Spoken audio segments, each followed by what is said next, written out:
In our tradition, in the Eastern tradition, religious tradition, spiritual tradition, what is important is that you understand who you are. In the Western tradition, it's important that you understand everything around you. But in our tradition, it's important that you understand the self and you understand yourself and your own structure. So it's important that you know who you are. First of all, the Congress party,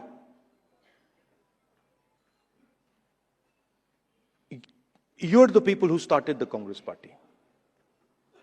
So the Congress party was essentially lawyers, right? And Singhvi no, and you need to be reminded of this because, and I'm not just talking to you, I'm talking to every lawyer in this country.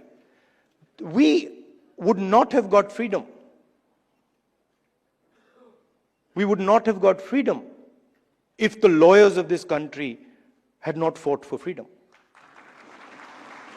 All this talk about constitution, this would not be here if it had not been for lawyers. You mentioned, Singhvi ji mentioned Gandhi ji, Nehru ji, Patel ji, Ambedkar.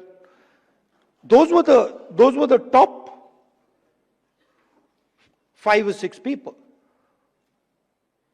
But if you actually look at the Congress party in those days, there were other people, thousands and thousands of other lawyers who were operating at a lower level. So the freedom movement was actually fought in large measure legally. Right? So you are the people who are the backbone of the Congress party.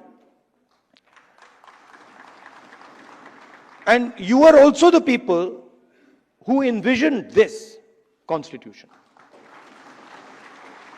If you had asked, people who did not understand the law to frame this, it would be impossible. Right? So it was lawyers, it was the legal mind, it was the legal fraternity that built this entire architecture. And why am I telling you this? Because it is the architecture that you built that is being destroyed today. And it is being systematically unraveled on every front. Some visible in front of our face and others hidden. I've been speaking recently about the election system. I always had a suspicion that there was something wrong. Right from 2014, I had a suspicion that there's something wrong, something does not add up. In fact, I'll even go further. I had a suspicion in the Gujarat Assembly elections already. Okay? This ability to win sweeping victories. Congress party doesn't get a single seat in Rajasthan, doesn't get a single seat in Madhya Pradesh, doesn't get a single seat in Gujarat. This was surprising to me.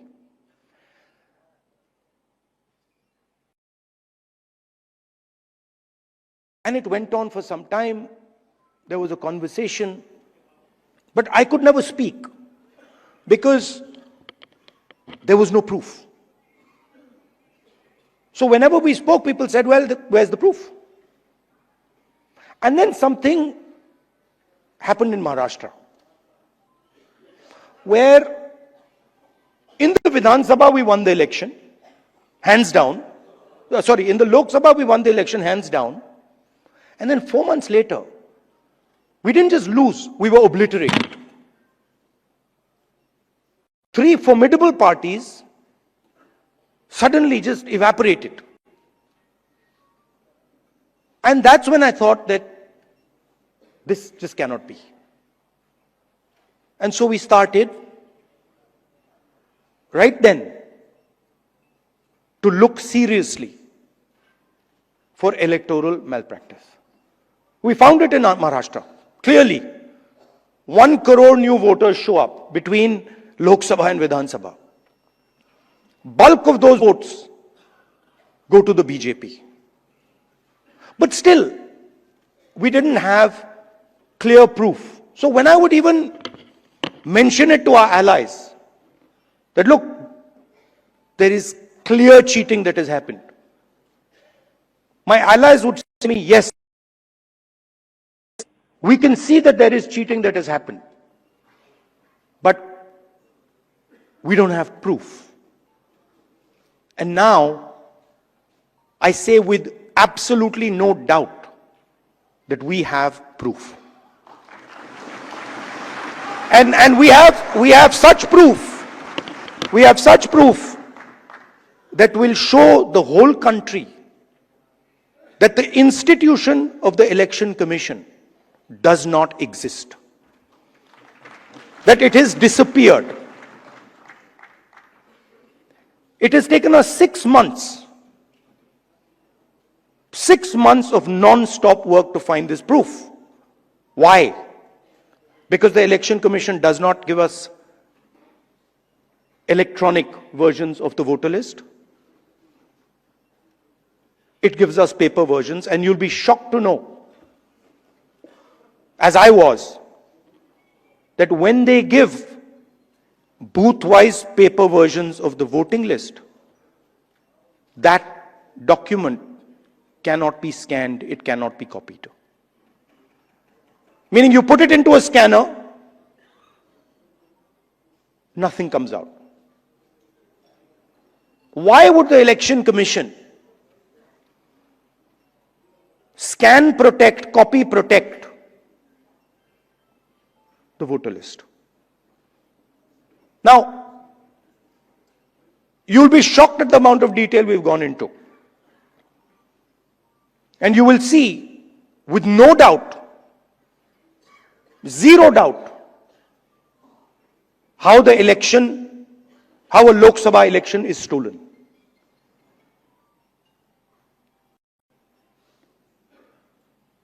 6.5 lakh voters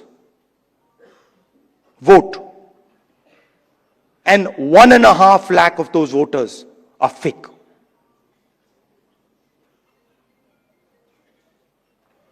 Six and a half lakh voters vote, 1.5 lakh voters are fake. It's on paper. Documentation that we got from the Election Commission. Voter list that we got from the Election Commission. Physical paper. Where we went comparing photograph by photograph by photograph, name by name by name. 6.5 lakh people. Comparing one photograph to 6.5 lakh other photographs. And I'm proud of the work that the Congress party did. And you will see the shockwave that is going to go through the electoral system when we release this data. It's literally like an atom bomb. Because the truth, my friends, is that the election system in India is already dead. Please remember one thing. The Prime Minister of India is the Prime Minister of India with a very slim majority. If 10, 15 seats were rigged, and we suspect actually the number is much closer to 70, 80, 100. If 15 seats were rigged, he would not be the Prime Minister of India. And we are going to prove to you in the coming few days, we are going to prove to you without any doubt in the coming few days how a Lok Sabha election can be rigged and was rigged. So, it's very clear that the institution that holds this, that protects this, that holds this, that defends this, has been obliterated and taken over. We did not have proof, so we could not make these type of statements earlier. But I'm making this statement confidently because I have 100% proof now. And whoever I have shown it to has fallen off the chair. Literally, they said, how can this be possible? Well, it is possible. It is happening. Right? Who is going to fight this battle? Only you people can fight this battle. Frankly, we non-legal people don't even know how to fight this battle. We can fight the political battle. We can fight the battle on the streets. We can fight in the villages. We can fight in the city. We can't fight in the courts. We don't know how to. And so, you are the people who have to defend the Constitution in the courts. You know, I had a document. We had a document some years back on the Rafale deal. Randeep is looking at me. Document that said clearly, black and white, that the Prime Minister office and the NSA have interfered in the Rafale deal and damaged the Rafale deal. This document itself would have brought down any government in any country of the world. Nothing happened. Nothing happened. You know where the document went. You know where the document died. Nothing happened. I'm fighting 30 cases.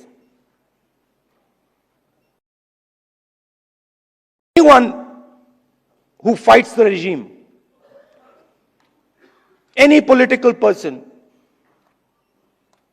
anybody who works in the NGOs, civil society knows that the moment you oppose, you will be attacked. You know, I remember when I was fighting the farm laws, and he's not here anymore, so really I shouldn't say it, but I will. And Arun Jaitley ji was sent to me to threaten me. And he said, you know, if you carry on down this path, opposing the government, fighting us on the farm laws, we will have to act against you. I looked at him and said, I don't think you know who you're talking to. I don't think you have an idea who you're talking to. Because we are Congress people. We're not cowards. We're not going to bend. The British couldn't bend us. The superpower couldn't bend us. Who the hell are you?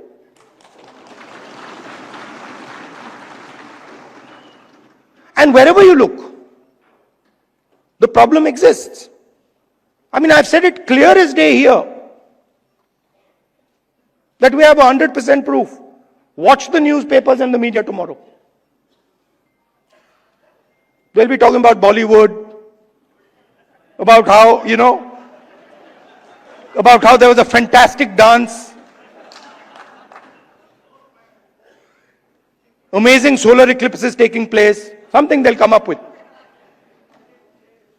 And so this is a full-scale attack. And it's not just an attack on the Constitution.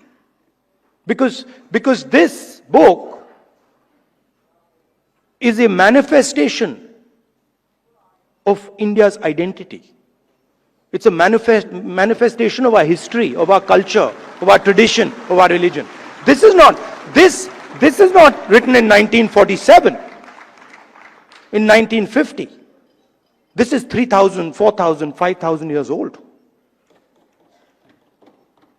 Buddha speaks through this book.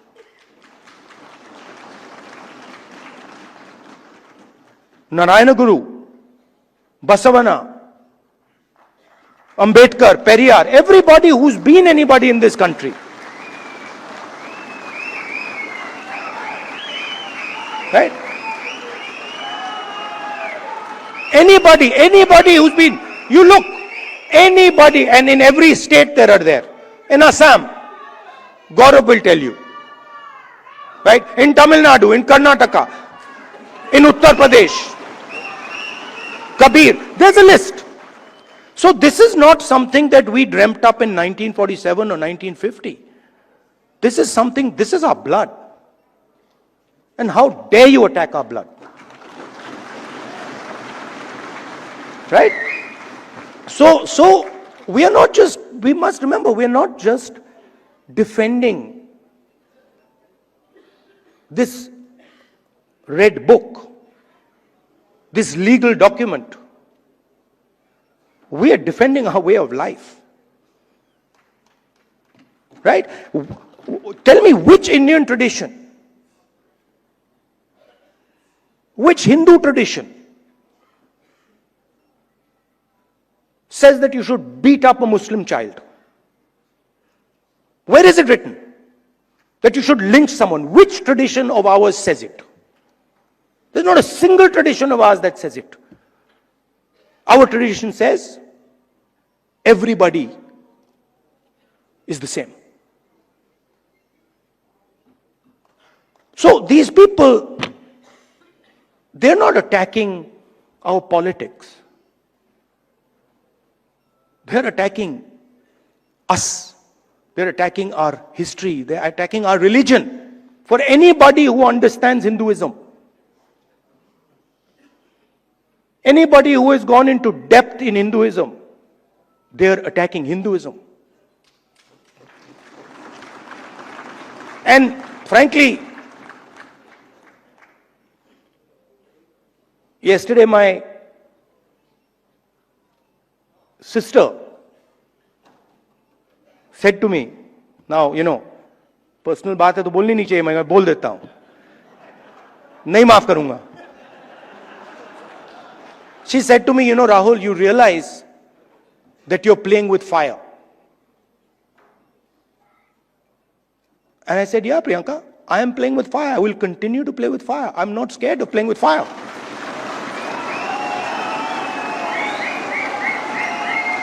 I have come here. Look, I am eventually, like most of you, I'm going to end up in the fire. Right? So what is the problem playing with the fire? My family has taught me that. My family has taught me do not be scared of cowards. My family has taught me that the most cowardly thing you can do ever is be scared of a coward. Right? And that's who we are dealing with. You please understand. That's exactly who we're dealing with. And my sister will tell you. Someday she'll also give a open-hearted speech and she'll tell you exactly the extent to which the ruling ideology is based in cowardice. So this is the difference between us. You see, when the British came, you stood up and said, we will defend our tradition, our culture, and our way of life. And the RSS said, sir, please tell us what we should do. Sir, please tell us how we can help you. And this is the truth. If it was not the truth, I wouldn't say it. It is the truth. People don't like it, but it is the truth. Gandhiji spent most of his adult life in jail. Nehruji spent most of his adult life in jail. Sardar Patel spent most of his adult life in jail. Why? Because they opposed the British. Show me the RSS leader who did it.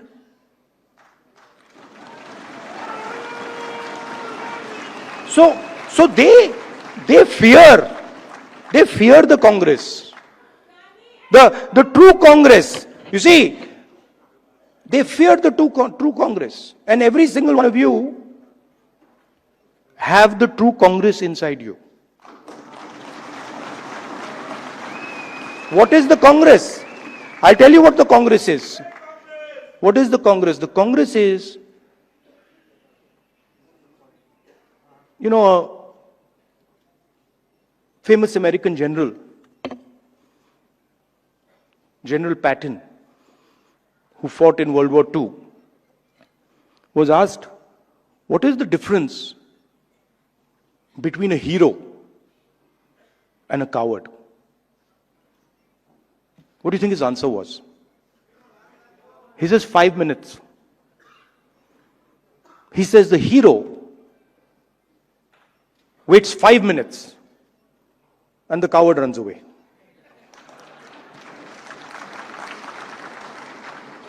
Right?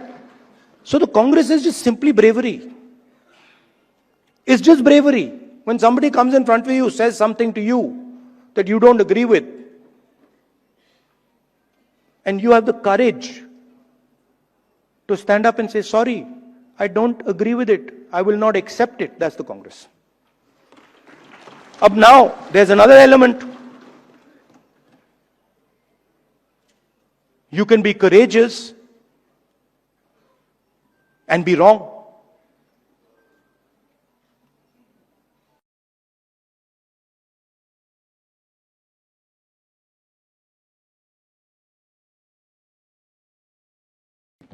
Doesn't mean anything.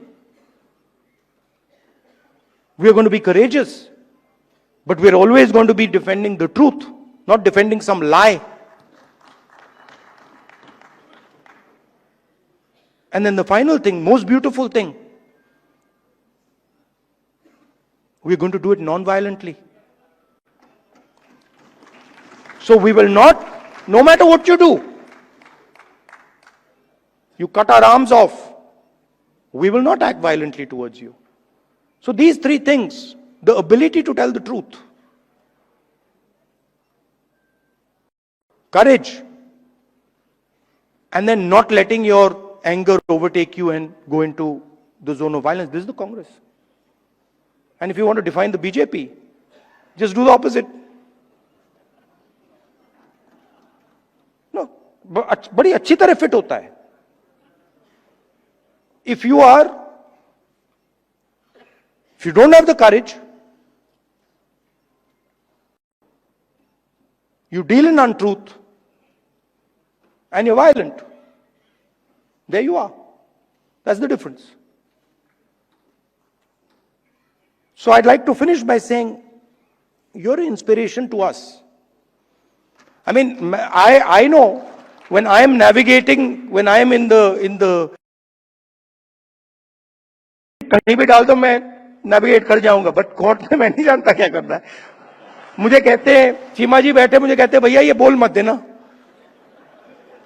अभी भी देख रहे हैं, is looking in my direction and saying ये कुछ मतलब उल्टा सीधा. Right? So I don't understand how to navigate that, and you help us navigate that. Singhvi ji helps us navigate that.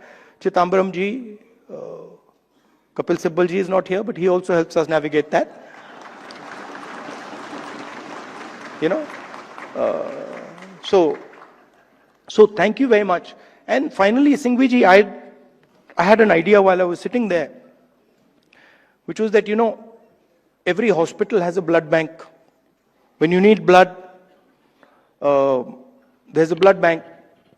And these days, because of the nature of the RSS and BJP, legal time has become like blood, right? Many people need this.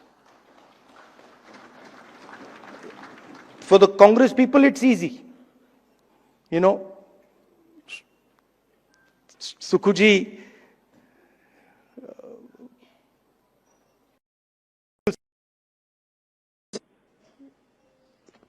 Singhvi ji, all the top people are there. I need legal services. I can pick up the phone and call Singhvi ji, Chima ji, Chidambaram ji, possibly even Kapil Sibal ji. Right? And of course, Tankha ji. But everybody can't do this. You know, some Congress worker somewhere, he can't do this.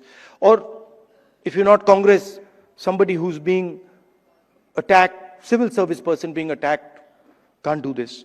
So my suggestion to you is build, get your thousands of lawyers to say, listen, we commit X amount of time to defend the Indian Constitution, and anybody who wants access to that time can come. ये मैं जानता हूं आप करते हो, पर इसको आप सिस्टमैटिकली कीजिए. ये आप इनफॉर्मली करते हो, बहुत अच्छी तरह करते हो, बट इसको आप फॉर्मली कीजिए. That everybody knows that if I need legal time, I'm being attacked. Maybe I'm in Manipur, maybe I'm in Chhattisgarh. I need legal time. There is the Congress legal department that I can turn to, and they will give me this 21st century blood legal time. It's an honor for me to come here. It's a pleasure for me to come here. Thank you, Singhvi ji, for giving me this opportunity to talk to so many lawyers at the same time. Thank you very much. All the best.